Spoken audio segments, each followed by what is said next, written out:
পারমাণবিক বিদ্যুৎ কেন্দ্র ও পাকসি ব্রিজ দেখতে রূপপুরে গিয়েছিলাম।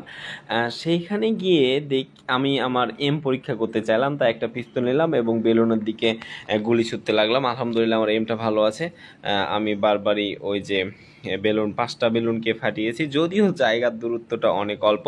ওইদিকে দেখি দুইজন চাচা আসলো, এসে বালতির মধ্যে থেকে বল উঠালো। আমি ভাবলাম ক্রিকেট খেলবে নাকি, না তারা তো ক্রিকেট খেলবে না। ওই যে ওই পারে দুটো স্পিডের বোতল দাঁড় করানো আছে, ওই বোতলের দিকে তিনি ছুঁড়ে মারবেন। যাই হোক, জায়গাটা হচ্ছে এক্স্যাক্টলি পাকসি ব্রিজের নিচে, আর ওই পারে আপনারা দেখতে পাচ্ছেন লালন শাহ সেতু। তো চাচারা বলগুলো নিয়ে বারবার মারলো এবং 4টা বল মারলো, চাচা একটাও ফেলতে পারলো না। পরে কাহিনী বুঝলাম যে প্রত্যেকটা বল মারার জন্য 5 টাকা করে দিতে হবে এবং জয়টা বোতল আপনি ফেলতে পারবেন তয়টা বোতল আপনার।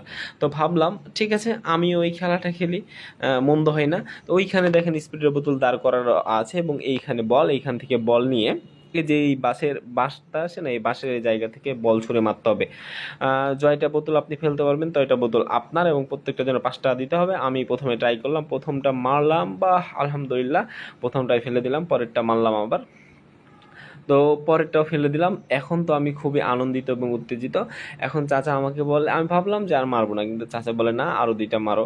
ঠিক আছে তাহলে দেন, আমার কোনো সমস্যা নেই, এমনিতেই আমার 50 টাকা লাভ হয়েছে। 2টা বল মেরে 2টা বোতল ফেলেছি, তার মানে আমি 60 টাকা দামের স্পিড পাবো, আর আমাকে 10 টাকা দিতে হবে। সমস্যা নেই, আরও 2টা মারি দেন।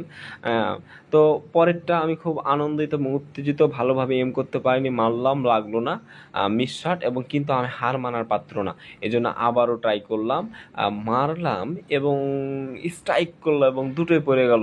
সেই সাথে সাথে আমি 4টা মেরে 3টা বোতল পেলাম।